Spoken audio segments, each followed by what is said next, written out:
ഇവിടെ ശകുണി 50 ഉറുപ്പിക വേണം സിഗരറ്റ് വാങ്ങാനാ. അത് പാടില്ല. പാടില്ലേ? തന്നോടാരാ പാടാ പറഞ്ഞേ? അതന്നെയാ പറഞ്ഞ അതൊന്നും ഇവിടെ പാടില്ല എന്ന് അറിയില്ലേ? അത് പറയാ താനാരാടോ? 2-3 ദിവസമായി ക്ഷമിക്കുന്നു. മര്യാദക്ക് കാശാ. ഇവിടത്തെ കുടുംബാംഗങ്ങളുടെ കുപ്പായത്തിലൊന്നും കാശുണ്ടാവില്ല. അവർക്ക് അതിന്റെ ആവശ്യമില്ല. അതെന്ത് കോപ്പര നിയമ? പിന്നെ എങ്ങനെ ആവശ്യം നടക്കുക? നടക്കുന്നുണ്ടല്ലോ. ഡീസൽ വേണമെന്ന് വെച്ചാൽ സ്വന്തം തറവാട്ട് വക പമ്പുണ്ട്. ശംഖുമാമന് രസീത് വാങ്ങിച്ചാൽ മാത്രം മതി. ഇനി തുണി വേണമെങ്കിൽ തുണിക്കടയുണ്ട്. വർഷത്തിൽ വിഷുവിനും തിരുവാതിരയ്ക്കും ഓണത്തിന് മാത്രമേ തുണി വിതരണുള്ളൂ. ഇനി അതല്ല സിനിമ വേണമെന്ന് വെച്ചാൽ സ്വന്തം കൊട്ടകയുണ്ട്. മാസത്തിൽ ഒരു സിനിമയുള്ളൂ, അതിലും പ്രതീക്ഷിക്കണ്ട. ഈ കഴിവരെ ഞാൻ തറവാട്ടിന് പുറത്താക്കും. അധികാരം ഞാൻ പിടിച്ചെടുക്കും.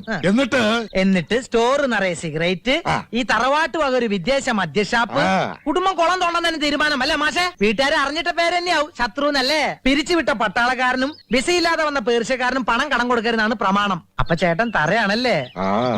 സിഗരറ്റ് പരിച്ചിരുന്നവനാ. ഭാര്യാഗൃഹേ പരമസുഖം, ദിനമൊട്ടു കഴിഞ്ഞാൽ പട്ടിക്ക് സമം.